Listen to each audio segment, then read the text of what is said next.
زمین و آسمان کے بدلے بدلے تیور بتا رہے ہیں، اللہ ناراض ہو گئے. موسم کی بے اعتدالی بتا رہی ہے، اللہ ناراض ہو گئے. ظلم کی کثرت بتا رہی ہے، اللہ ناراض ہو گئے. ہمیں چاہیے کہ ہم اپنے رب کے ساتھ میں صلح کا معاملہ کریں. وہ صلح خیر، اللہ فرماتے صلح میں خیر ہے. ہم اللہ سے کہیں اللہ جب آپ نے صلح کو خیر کہا اور صلح کو پسند فرمایا، آج ہم آپ کے ساتھ صلح کا معاملہ کرنا چاہتے ہیں. اللہ جی ہم محبت کا ہاتھ بڑھانا چاہتے ہیں، اللہ آپ ہماری دستگیری فرما دیجیے.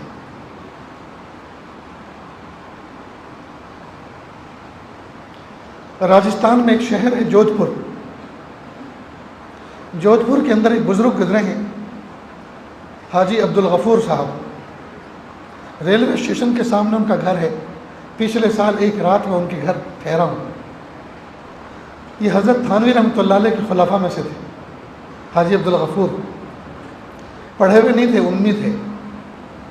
بچپن میں چھوٹے سے تھے. پہلے دن پڑھنے کے لیے گئے، استاذ نے ایسا مارا کہ پیشاب پخانہ خطا کر گئے، کپڑے خراب ہو گئے. دادی اور نانی نے کہہ دیا کہ نہیں بس بہت پڑھ لیے، جتنا پڑھنا تھا پڑھ لیے، اب کبھی مدرسے نہیں جانا. لہذا تعلیم سے محروم رہی. اور سبب کیا بنا؟ استاذ کی پٹائی. استاذ کی پٹائی سے تو نہ جانے کتنے محروم ہو گئے، کتنے محروم ہو گئے. اللہ تعالیٰ ہمیں صحیح سمجھ عطا فرمائے. بہرحال مدرسے جانا بند ہو گیا، تعلیم سے محروم ہو گئے. لیکن خود ذاتی اتنا شوق تھا کہ مدرسے میں جانے والے پڑھنے والے بچوں سے پوچھتے اس کو کیا کہتے ہیں، اس کو استاذ نے کیسے پڑھایا ہے. اور ایسے پوچھ کے حروف شناسی آ گئی اور اردو زبان سیکھ گئے پوچھ کر. البتہ لکھنا زندگی بھر نہیں آیا. اس زمانے میں حضرت تھانوی رحمۃ اللہ علیہ کے چھوٹے چھوٹے رسائل نکلتے تھے، 4 صفحے کے 8 صفحے کے، ان کو پڑھتے تھے بڑے شوق سے. اور اس طرح سے حضرت تھانوی رحمۃ اللہ علیہ سے ایک محبت ہو گئی غائبانہ. پھر پتہ چلا کہ حضرت تھانوی رحمۃ اللہ علیہ کا پیپاڑ نام کا ایک علاقہ ہے راجستھان میں، ادھر کا سفر ہے. چنانچہ یہ سفر کر کے وہاں پہنچے اور حضرت تھانوی رحمۃ اللہ علیہ کو پہلی نظر میں دیکھا اور دل میں بھا گئے. اور فوراً کہا حضرت آپ مجھے بیعت فرما لیجیے. حضرت رحمۃ اللہ علیہ کی نظر بھی جوہر شناس تھی. دیکھا کہ یہ کسی قابل ہے. خلاف معمول، خلاف عادت، پہلی درخواست پر پہلی ملاقات میں بیعت فرما لیا. اب یہ خط و کتابت کے ذریعے سے حضرت سے واسطہ رکھتے تھے. لکھنا تو نہیں آتا تھا، کسی سے لکھواتے تھے، پڑھ خود لیتے تھے حضرت تھانوی کا خط. اللہ کی شان لمبا سلسلہ ہوا. حضرت کی تعلیمات پر، روشن تعلیمات پر، ہدایت پر عمل کرتے رہے اور حضرت کو باخبر کرتے رہے. حضرت تھانوی رحمۃ اللہ علیہ نے ایک مرتبہ ایک لفافہ بھیجا. اس میں ایک رقعہ لکھا ہوا تھا اور اس میں ایک بشارت تھی. حاجی عبدالغفور صاحب، میں آپ کو اپنا خلیفہ مجاز صحبت بلا بیعت بنانا چاہتا ہوں. لہٰذا کسی وقت میں لوگوں کو لے کر بیٹھا کرو اور کوئی کتاب پڑھ کے سنایا کرو اور کوئی تربیت کی بات کہا کرو جو آپ کو لگے کہ لوگوں کے نفع کی ہیں. اس طرح کا مضمون تھا. اب یہ گھبرا گئے کہ میں تو اس قابل نہیں ہوں. فوراً خط لکھوایا کسی سے، حضرت جو ذمہ داری آپ نے مجھے سپرد کی ہے میں تو اس قابل نہیں ہوں. حضرت نے جواب لکھا اس قابل نہیں ہے، یہ کیفیت آپ کی پائی ہے تبھی تو یہ نعمت آپ کو دی ہے. جب اس قابل نہیں ہو تبھی تو اللہ تعالیٰ سے قابلیت مانگو گے، تبھی تو رجوع کرو گے اللہ قابل بنا دیجئے، قابل بنا دیجئے، قابل بنا دیجئے، تبھی تو محنت کرو گے. اور اگر پہلے سے یہ زعم ہو میں قابل ہوں تو تمہاری اصلاح کا دروازہ تو بند ہو چکا، تمہاری ترقی تو رک چکی. پھر آگے لکھا حضرت میں تو ذات کا تیلی ہوں اور ہماری برادری کو تو لوگ بہت گھٹیا سمجھتے ہیں. اس کا جواب حضرت نے لکھا بہت سے تیل گھی سے افضل ہوا کرتے ہیں، بہت سے تیل گھی سے افضل ہوا کرتے ہیں. ایک بات اور تھی جو مجھے اس وقت یاد نہیں ہے. بہرحال 2-3 انہوں نے عذر کیے اور حضرت نے سارے کے سارے عذر کو بالدلیل اور ایسی بات سے سب کو رد کر دیا جس کا کوئی جواب نہیں تھا. خیر کام میں لگے. اللہ کی شان تربیت پاتے رہے، آگے بڑھتے رہے۔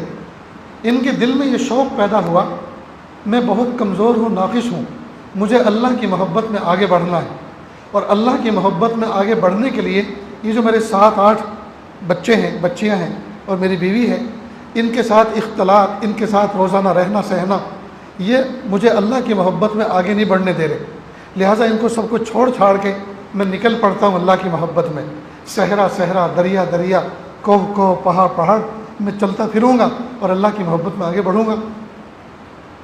پھر خیال آیا کہ یہ تو میرے دل میں خیال آیا جس پہ میں عمل کرنا چاہ رہا ہوں، لیکن یہ جو بیوی بچوں کے حقوق ہیں، یہ تو حقوق واجب ہے میرے ذمہ، ان کو چھوڑ کے میں کیسے جا سکتا ہوں؟ لہٰذا اس خیال پہ عمل نہیں کیا۔ اللہ کی شان، چند دن ایسے ہی گزر گئے، 1-8 مہینہ شاید ایسا گزرا۔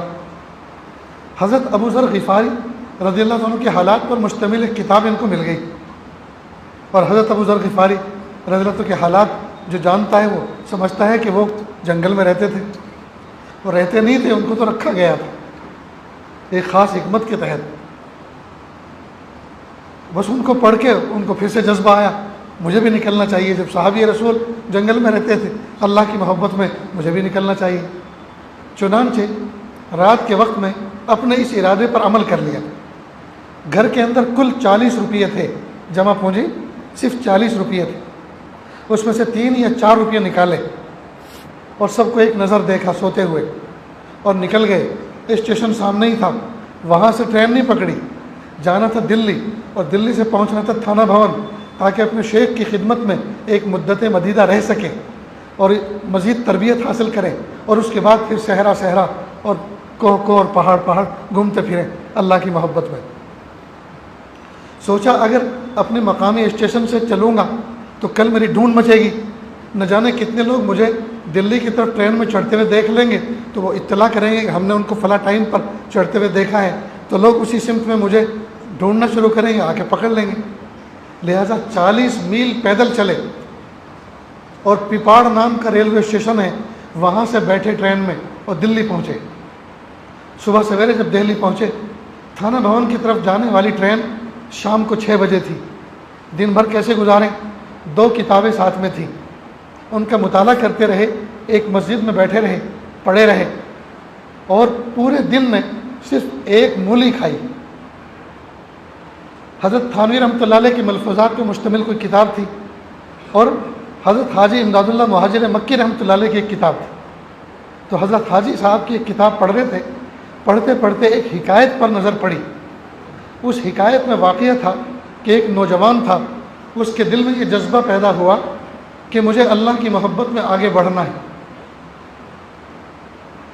لہٰذا بیوی کو طلاق دی اور گھر بار کو چھوڑا اور اللہ کی محبت میں نکل گیا۔ بہت لمبی مدت کے بعد اپنے گاؤں آیا، بال بکھرے ہوئے، لباس میلا کچیلا، کندھے پہ ایک جھولی لٹکی ہوئی۔ ایک شخص نے دیکھا یہ کوئی درویش ہے، یہ کوئی اللہ کا ولی ہے، کیوں نہ میں آج اس کی رات کی خدمت کروں، اپنے گھر مہمان بناؤں اور اس کی مجھے دعائیں ملیں گی۔ چنانچہ ہاتھ پکڑ کے اپنے گھر لایا۔ اللہ کی شان، جس بیوی کو اس شخص نے طلاق دی تھی وہ اسی گھر میں اسی آدمی سے بیائی گئی تھی۔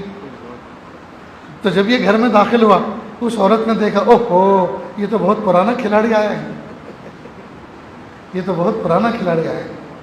وہ پہچان گئی، لیکن زبان سے کچھ نہیں کہا۔ کھانا پیش کیا، بستر بچھا دیا، دونوں سو گئے۔ دونوں فجر میں اٹھے، نماز پڑھ کر واپس گھر آئے۔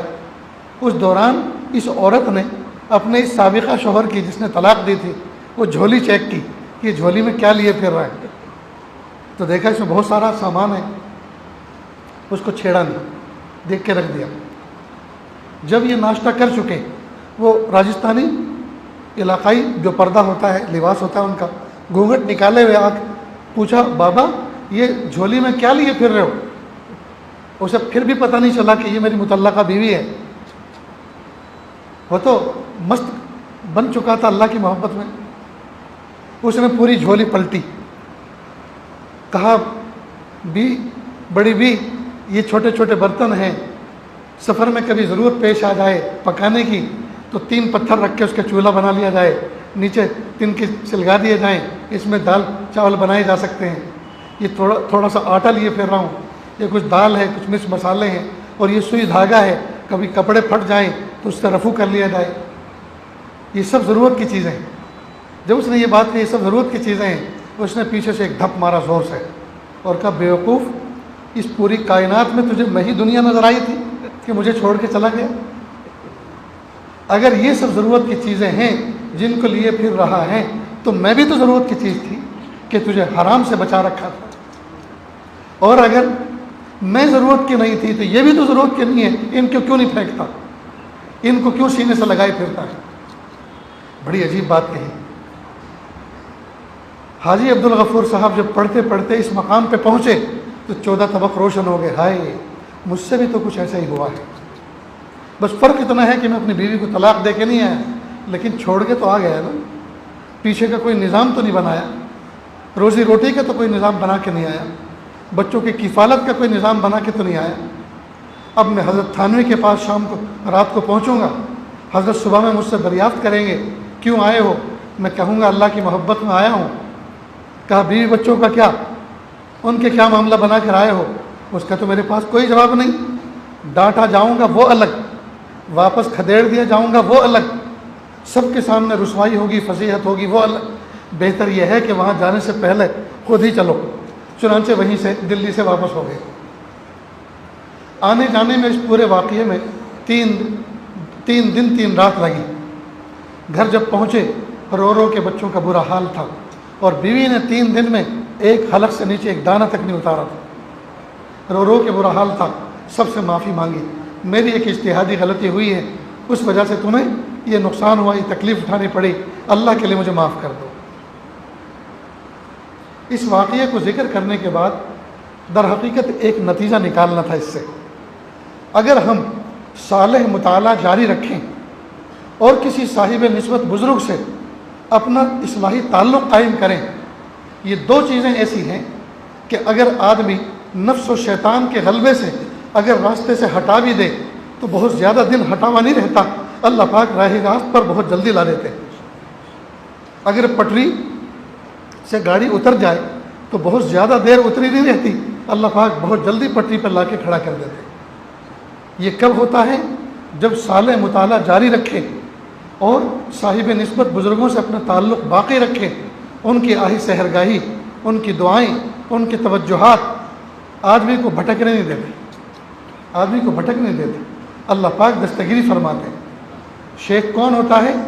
شیخ وہ خیرخواہ شخص ہوتا ہے، مرید سو رہا ہوتا ہے، شیخ جاگ رہا ہوتا ہے، مرید سو رہا ہوتا ہے، شیخ رو رہا ہوتا ہے۔